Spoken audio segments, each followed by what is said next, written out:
Então, na aula de hoje, a gente vai analisar aí o funcionamento de funcionais com múltiplos campos.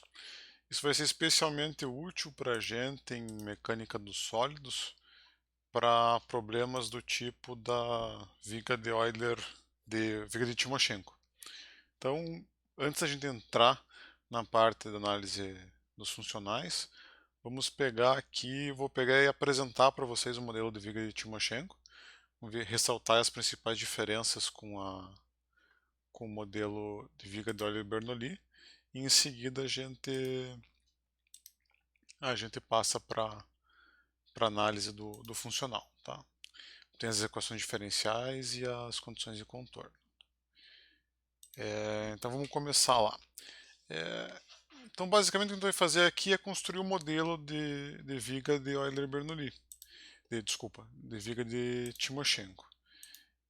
Para fazer isso, a gente vai definir aqui as hipóteses cinemáticas, depois, que é a parte assim tem mais entender, pensar, que é a diferença em si, depois é aquele padrão, relação deslocamento deformação, tensão e construir o funcional. Tá?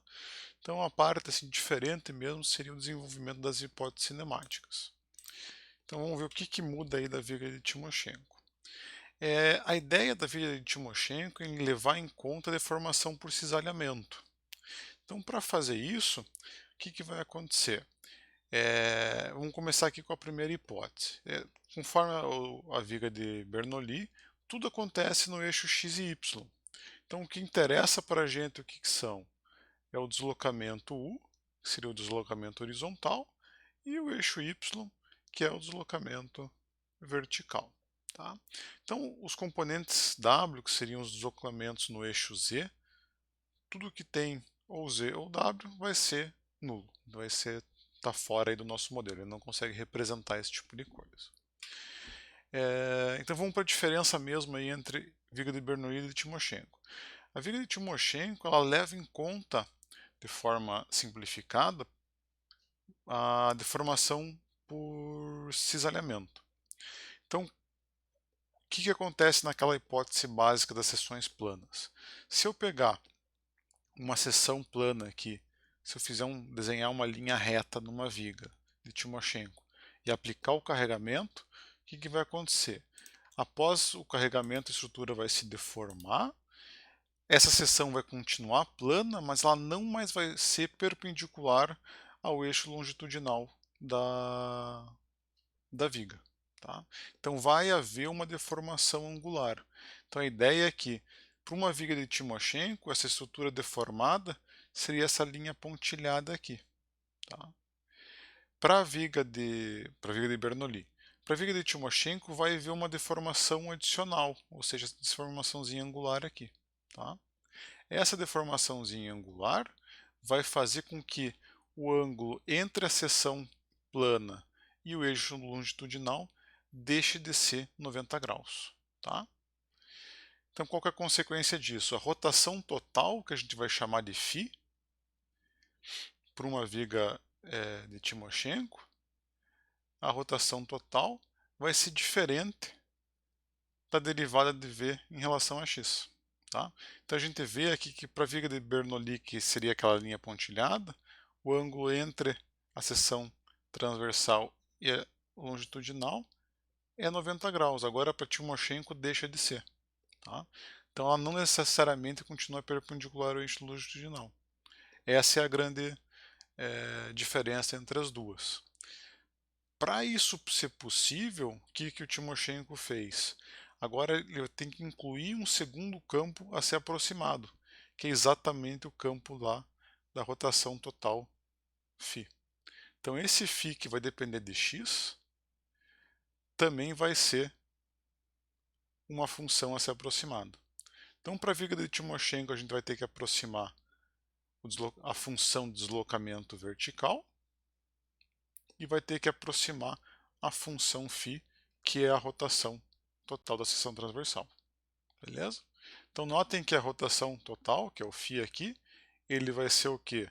Vai ser a rotação que a gente já tinha, né, a derivada de v em relação a x, mais aquela deformação angular. Beleza? Então essa é a ideia aí do Timoshenko. Fazendo isso, o que a gente está calculando? A gente está calculando a inclinação da fibra média. Então a ideia do Timoshenko foi que a gente está levando em conta o cisalhamento como se ele fosse constante ao longo da seção transversal inteira. Tá? Se lembrarem lá de mecânica dos sólidos 1, a gente sabe que a deformação de cisalhamento na seção transversal ela não é constante para uma viga prismática retangular que nem essa aqui. Se vocês pegarem o livro lá de mecânica dos sólidos, a deformação de cisalhamento que era zero nas extremidades, ela tinha zero nas extremidades, o máximo na linha neutra e formava uma curva, uma parábola aqui. Tá? Então a gente não está levando em conta realmente como ela é uma forma simplificada, mas já é alguma coisa. Beleza? Então o modelo mais simples de viga seria do Bernoulli, um pouquinho mais sofisticado seria do Timoshenko. Tá? Então é esse modelo que a gente vai analisar, construir o modelo na aula de hoje. As outras hipóteses permanecem iguais à viga de Bernoulli, ou seja, o deslocamento vertical de qualquer ponto da viga é representado pelo deslocamento vertical do eixo longitudinal. Então isso facilita a nossa vida por quê? Porque tanto φ quanto v dependem só de x, tá? Elas são funções somente de x. Isso nos traz várias simplificações e as deformações específicas ao longo do eixo y são nulas. Tá? Portanto, representa a viga como se fosse um elemento retilíneo. Ele perde a noção de espaço que ele teria. Tá? E por fim, o eixo longitudinal não sofre nenhuma mudança de comprimento. Ou seja, não há acoplamento entre flexão e esforço axial, como a gente tinha lá em Bernoulli. Tá? Então, se a gente aplicar flexão, a viga não vai se deformar no eixo axial. Ou a linha neutra dela não vai se deformar no eixo axial. Tá? Então, trazendo essas hipóteses para o equacionamento, o que a gente tem? Um deslocamento U, lá em Bernoulli o que era? Era menos y vezes derivada de v em relação a x, que era a nossa rotação total da viga de Bernoulli. Agora a diferença é que a rotação é dada pelo campo φ, que vai ser uma das incógnitas do problema. Tá? Da mesma forma que a gente tinha para Bernoulli, a gente vai ter aqui em Timoshenko, o deslocamento vertical é dado pelo campo V, que também é a segunda incógnita, e tudo que se relaciona ao eixo Z é nulo. Tá? Então, basicamente, o que a gente tem que fazer? Para construir um modelo de Timoshenko e resolver ele, nós temos que obter essas duas funções. Então, aí que está o que eu chamei lá de múltiplos campos, é que a gente tem dois campos a ser aproximado. Então, a noção de funcionais de múltiplos campos é ter mais de uma função a ser aproximada. Então, no nosso caso aí, é o campo V e o campo φ. Tá? Beleza, então vamos ver o que a gente consegue tirar disso aí, passando das hipóteses cinemáticas agora para a relação deslocamento e deformação. Então, com as hipóteses cinemáticas, nós obtivemos as expressões de deslocamento. Então, U e V como função lá de φ e V de x. Então, utilizando lá aquelas relações da elasticidade que vocês já conhecem bem, o deslocamento, deformação específica no eixo x é a derivada de u em relação a x. Se nós pegarmos a expressão de u, ela é dada aqui. Se a gente derivar isso aqui em relação a x, vai ficar menos y vezes a derivada primeira de φ em relação a x. Então aqui só está no lugar errado a cobrinha aí. Derivada específica y, derivada de v em relação a y, então igual da viga de Bernoulli vai zerar, porque v não depende de y, só depende de x. E aqui que vai mudar. Agora a deformação angular, a deformação cisalhante, o que é? Derivada de u em relação a y, que vai ser o quê? Se eu derivar isso aqui em relação a y, eu vou ficar com menos φ, que é o que eu coloquei aqui. Mais derivada de v em relação a x. Então, derivada de v em relação a x é v'. Então, pela nossa figura lá, nós tínhamos o quê? Que o φ é diferente do V'. Ou seja, esse cara aqui agora é diferente de zero. Tá? E essa quantidade aqui, a diferença entre φ e V' é a deformação angular, ou a distorção da seção transversal. Voltando aqui ao primário, aprendendo a escrever com essa canetinha, até que saiu. Beleza? Então a distorção que vai ter na seção transversal vai ser sempre a diferença de φ e de V'.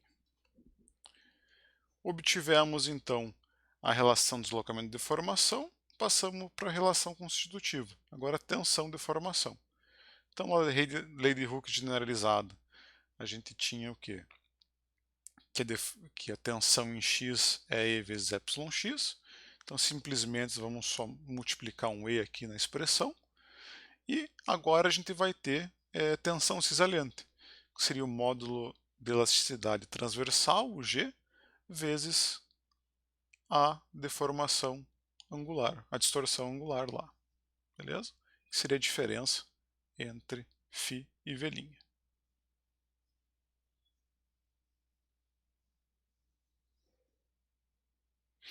Como a gente viu, todas as outras componentes são nulas. Então a gente agora o que a gente tem diferente aqui é que a gente tem duas componentes de tensão e duas componentes de deformação para colocar dentro do equacionamento de energia potencial total. Então aquela integral vai começar a ficar maior. Então, relembrando, energia potencial total é a energia de deformação menos o trabalho realizado pelas forças externas. Energia de deformação, a de mecânica dos sólidos 2, vocês tinham que é a multiplicação de cada componente de tensão pelo seu respectivo componente de deformação, integral de tudo isso no volume. Então, notem, nós vamos ficar com a componente sigma e εx, esses caras vão zerar, e vamos ficar também com a componente de cisalhamento no plano XY. E o resto vai tudo zerar. Tá? Então agora nosso funcional vai começar a crescer. Então o que a gente tem aqui? Substituindo os valores que nós obtivemos nos slides anteriores de σx e εx, a gente tem aqui o σx e o εx. Da mesma forma, a gente tinha lá o tal xy e a distorção no gama xy. Beleza? Então, multiplicando esses caras, vamos chegar nessa expressão que está aqui entre conchetes. Tá? Para essa expressão, o que vai surgir? Vamos transformar o dv em dA dx e passar para duas integrais, uma integral na área e outra integral no comprimento. Tá? Nesse primeiro termo, o que vai aparecer? Integral na área de y ao quadrado. Isso a gente viu lá em Bernoulli, que ia nos resultar no momento de inércia da seção transversal, o I. Beleza? Para o segundo termo, em algum momento da graduação em mecânica dos sólidos, quando a gente lê, principalmente mecânica dos sólidos 2, quando a gente aprendeu o princípio dos trabalhos virtuais lá, tinha uma constante de cisalhamento. Tá? Então a integral de área para essa parcela aqui do cisalhamento não vai ser só A, vai ser esse K vezes A para levar em conta o formato da seção transversal. Tá? Então esse casinho aqui vai depender da seção transversal da viga. Então retangular acho que é 6/5, e aí vai ter o equacionamento dela. Então vai incluir essa constantezinha para levar em conta o formato da seção transversal. Que sempre elas são dadas aí em tabelinhas. Beleza? Então no final das contas o nosso potencial vai ter, a energia de deformação vai ter agora essas duas componentes. Então, para uma viga aí biapoiada, com carregamento uniformemente distribuído Q de x, esse Q aqui, como ele é constante, vai virar só o Q constante. O trabalho realizado por esse Q vai ser o quê? o Q de cada ponto vezes o deslocamento vertical de cada ponto. Se eu quero o trabalho total, para somar de cada pontinho, vou integrar todo mundo de zero, de zero até L. Vou fazer um zero aqui, dx. Então, esse aqui vai ser o termo do trabalho, e o nosso funcional resultante vai ser a diferença aí entre a energia de deformação e o trabalho realizado pelas forças externas, que no nosso caso é só a carga distribuída. Então notem, sempre que a gente incrementa um pouco o nosso modelo, o nosso funcional vai ficar cada vez maior. Tá? Então aquele funcional bonitinho com termo é só para barra 1D e para viga de Bernoulli. Daqui para frente ele começa a crescer.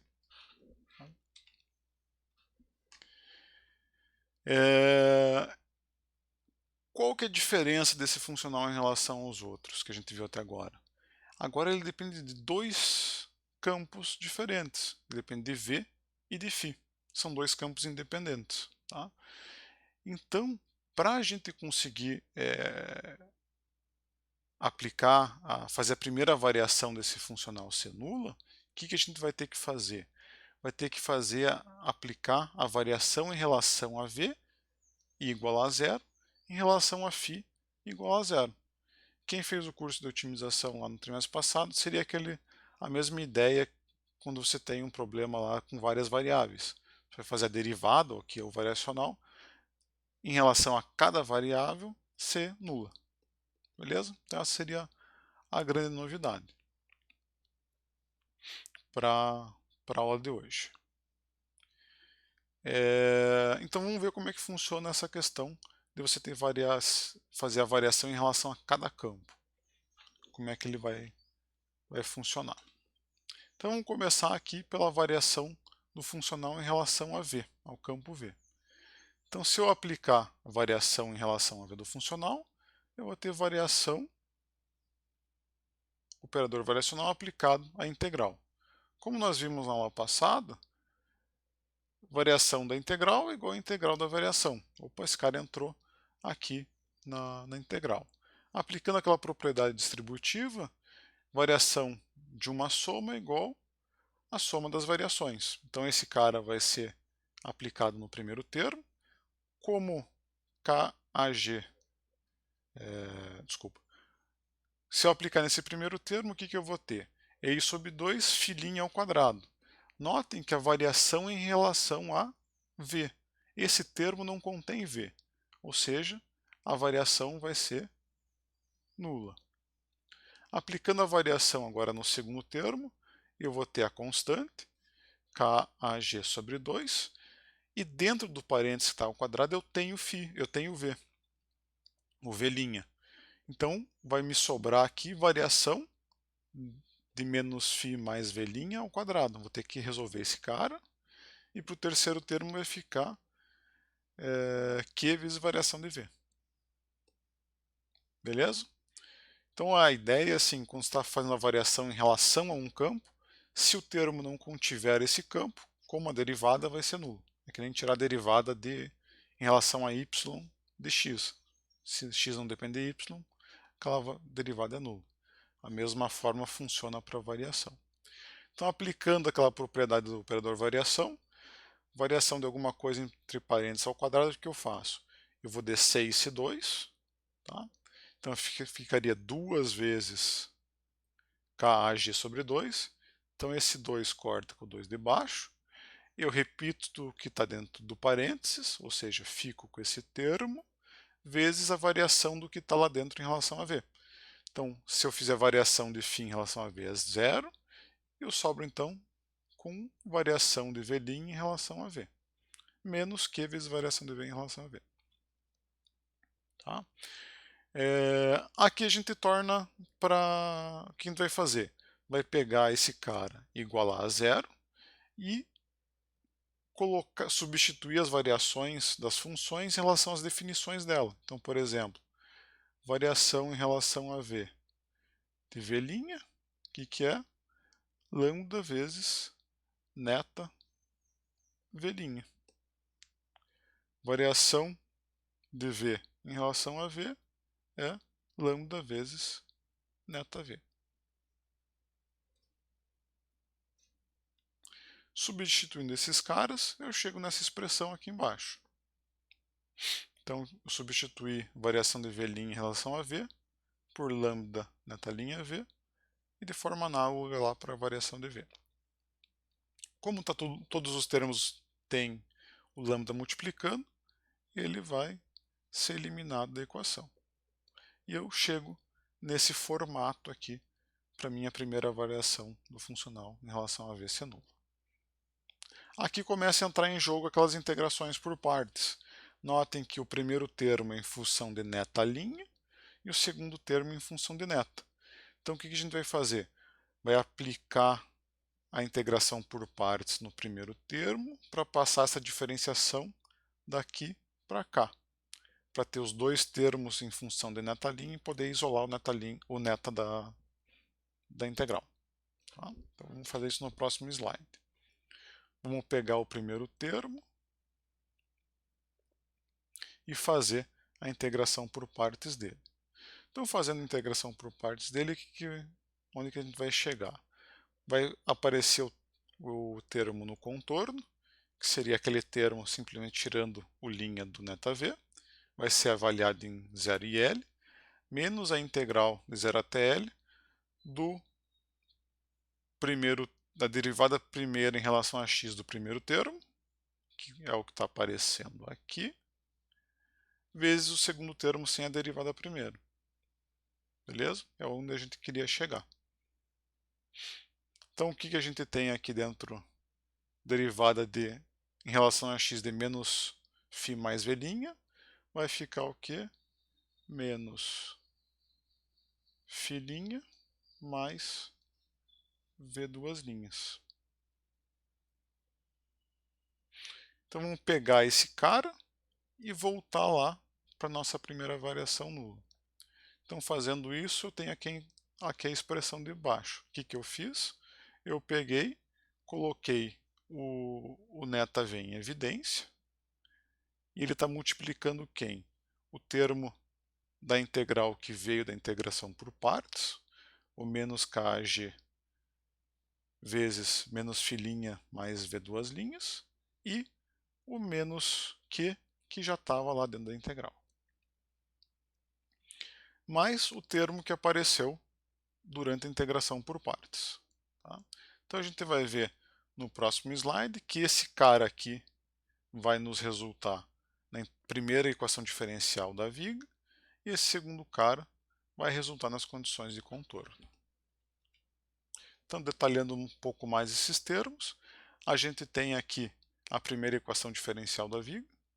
Como a gente tem dois campos para serem aproximados, o problema de valor de contorno da viga de Timoshenko vai ser um sisteminha de equações diferenciais, ou seja, vão ser duas equações diferenciais a ser resolvidas. Então, com essa primeira variação em relação a V, nós obtivemos a primeira equação diferencial e, como a gente tem duas equações diferenciais, para um problema de segunda ordem, vamos ter aí 4 equações de contorno. As duas primeiras estão vindo aqui dessa expressão.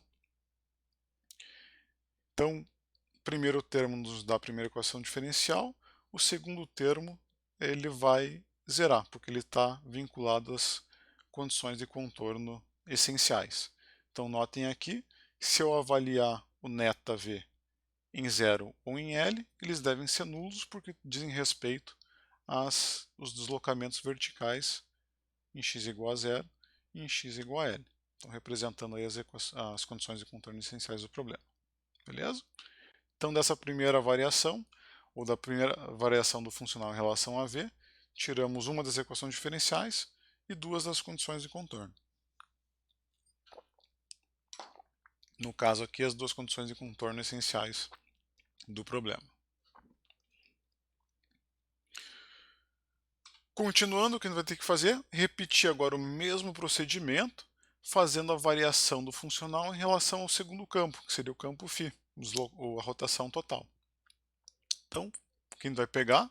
Aplicar a variação em relação a V em relação a φ no funcional. Então, variação de uma integral é igual à integral da variação. Aplicando a propriedade distributiva, a variação de uma soma é igual à soma das variações. Então, se eu aplicar a variação em relação a φ no primeiro termo, ele não vai zerar, porque eu tenho φ aqui, o φ' no primeiro termo. Então, eu vou ficar lá com EI sobre 2, variação em relação a φ de φ' ao quadrado, e o segundo termo também não vai zerar, porque ele contém aqui dentro desse parênteses ao quadrado o φ. Tá? Então, o que a gente vai fazer? Aplicar aquela propriedade lá da variação de alguma coisa elevada a n. O que vai ser? Vou pegar, descer o n, que seria o 2, vai ficar 2 vezes aquela equação. Esse 2 vai cortar com o 2 que já tinha na expressão, então os dois vão sumir da expressão, vezes o que eu tinha dentro do parênteses, que é o φ', vezes a variação do que está dentro do parênteses, que seria variação de φ' em relação a φ. Beleza. O segundo termo fica análogo ao que a gente tinha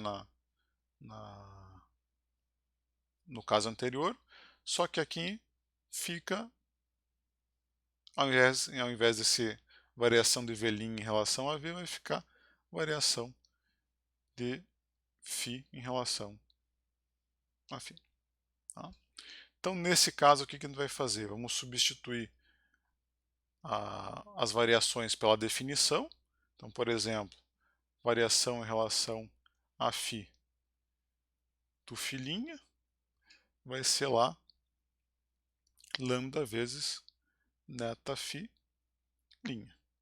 e sem o linha para o segundo caso, que é o que a gente chega aqui nessa expressão. Então, por exemplo, aqui a gente substituiu o que nós tínhamos aqui. E da mesma forma aqui, a gente substituiu a definição do que a gente tinha aqui. Todos os termos contêm o lambda, ou seja, ele vai sumir do nosso equacionamento. Tá? Então, o que a gente vai ter? Vamos ter aqui o primeiro termo que depende de neta linha e o segundo termo que depende só do neta. Aí isso já estão craques em ver o que a gente vai fazer. Vamos pegar, aplicar a integração por partes no primeiro termo para passar a diferenciação do neta para o φ. Então, repetindo o procedimento, tenho aqui o primeiro termo, vamos integrar ele por partes.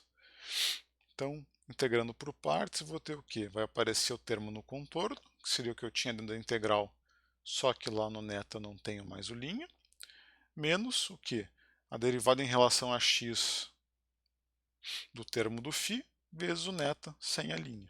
Tá? Então, derivada em relação a x de EI φ' vai ficar EI φ duas linhas, que é o que aparece aqui na integral.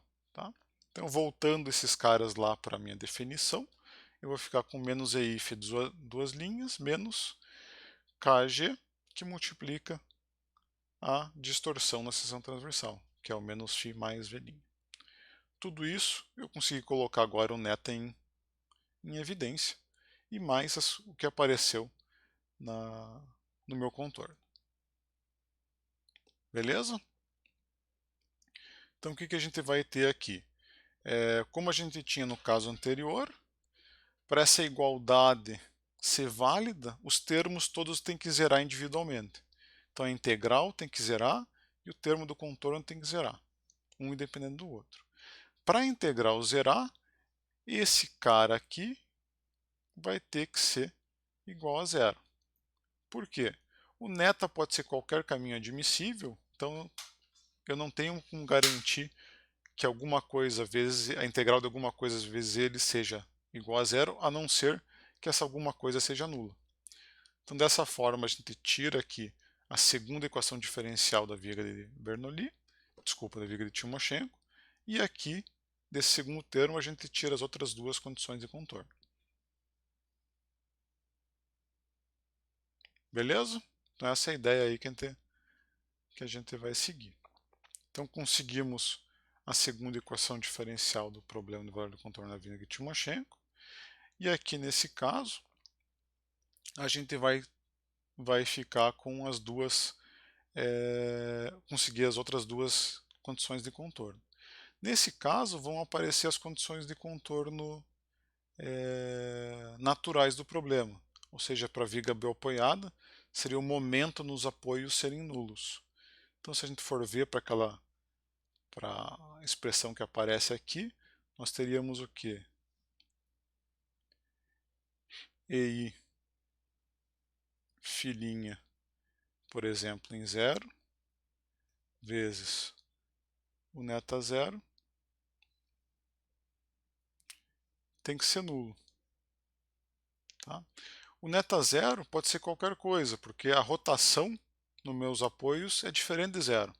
Então a única forma disso aqui ser verdade é se o EI filhinha forem nulos. Para uma viga de Timoshenko, EI filhinha é a definição de momento fletor. Então a gente tem aqui momento fletor no apoio da esquerda é nulo. Se eu avaliar a mesma coisa em x igual a L, eu vou ter um momento fletor no apoio da direita ser nulo. Então a gente tira assim as outras duas condições de contorno que a gente precisa para resolver o problema. Beleza? Então chegamos aí, construímos agora, a partir do funcional de energia potencial e utilizando o cálculo variacional, o problema de valor de contorno da viga de Timoshenko.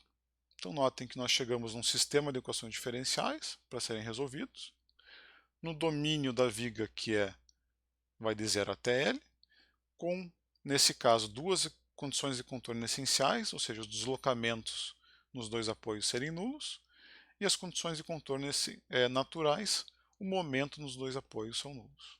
Tá? Então aqui só para ficar gravado, eu registrei a expressão para o momento fletor na viga de Timoshenko e para o esforço cortante. Essa segunda expressão aqui vai ser importante para vocês obterem a condição de contorno para o exemplo que eu vou passar no final da aula, que ele vai ter uma condição de contorno natural em esforço cortante. Então aqui a gente tem a distorção angular vezes a KGA vai ser o esforço cortante. Beleza?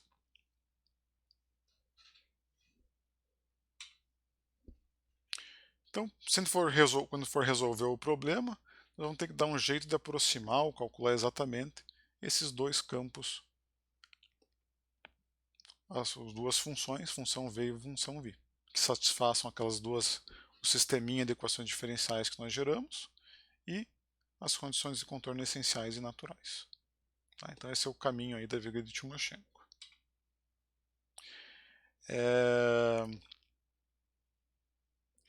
Como a gente tem lá o funcional, outra forma de obter as equações diferenciais e as condições de contorno é utilizando diretamente as equações de Euler-Lagrange. Então aqui a gente podia partir de um funcional genérico, no nosso caso aqui um funcional que depende de m campos, ou seja, ele depende dos campos G1 até Gm e de suas derivadas primeiras. Tá? Então a equação de Euler-Lagrange associada tem bem aquela cara da equação de Euler-Lagrange da barra 1D, só que agora vai ser um sisteminha de equações. Então, para cada campo eu vou ter que tirar a derivada de f em relação a g, j lá, que é o campo respectivo. Se vocês pegarem lá o funcional e aplicarem a equação de Euler-Lagrange, vocês vão chegar nas duas equações diferenciais do probleminha aqui.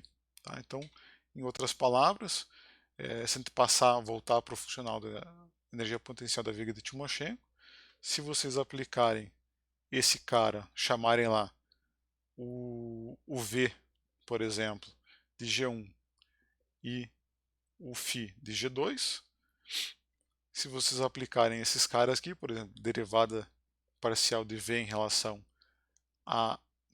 derivada parcial de F em relação a V, depois derivada em relação a x, derivada parcial de F em relação a V', tira a primeira equação diferencial, faz a mesma coisa para o φ, tira a segunda. Tá? Então, a equação da Lagrange é prática nesse sentido. Se alguém já deduziu esse cara para vocês pegam essa expressão para o funcional que vocês têm interesse e obtêm a equação diferencial e as condições de contorno do problema.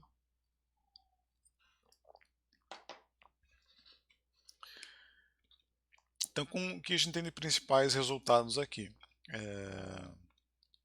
A gente pode obter a equação diferencial e as condições de contorno a partir do funcional de energia potencial total. Notem que aqui a gente simplesmente construiu o modelo e foi atrás das equações, da equação diferencial e condições de contorno, utilizando cálculo variacional. Da mesma forma que a gente tinha anteriormente, as condições de contorno essenciais, elas são impostas na construção do espaço S, ou seja, a gente arbitra como as funções neta têm que se comportar, por definição. As condições de contorno naturais são incluídas na formulação quando a gente faz integração por partes.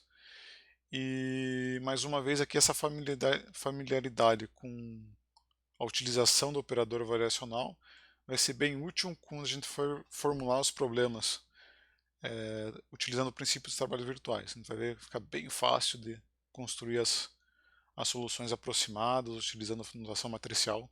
Vai ser bem útil esse procedimento que a gente está aprendendo aqui. Como tarefa, o que eu sugiro? Para vocês aprenderem só a lidar com as equações de Euler-Lagrange com vários campos, obtenham as equações diferenciais e as condições de contorno da viga biapoiada, utilizando elas. Então é bem tranquilo de fazer. E o segundo, que é para treinar principalmente a obtenção das condições de contorno, peguem essa viga aqui engastada na esquerda e com uma carga e momento pontuais aplicados na direita. E tentem obter a equação diferencial e as condições de contorno utilizando o operador variação. Tá? Então é basicamente o procedimento que a gente fez hoje, agora na aula de hoje. A grande diferença vai ser quando vocês forem obter as condições de contorno. Tá? Então o que a gente vai ter aqui para esse problema, para vocês resolverem na sequência?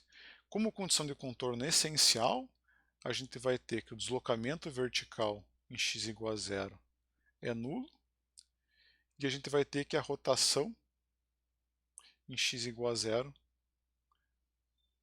vão ser nulos. Tá? Por consequência, o que vai acontecer? O nosso neta v em x igual a zero vai ser nulo, e o neta φ em x igual a zero também vai ser nulo. Tá? Por quê? Para onde a gente tem as condições de contorno essenciais. Quando vocês chegarem lá nos termos do contorno, o neta v em L e o neta φ em L são qualquer coisa, são diferentes de zero. Tá? Porque tanto a rotação quanto o deslocamento vertical aqui são diferentes de zero. Então isso vai ajudar vocês a obter as condições de contorno naturais. As condições de contorno naturais vão ser o quê? Um desrespeito a esforço cortante e momento fletor em x igual a L, que os dois vão ser conhecidos. Tá?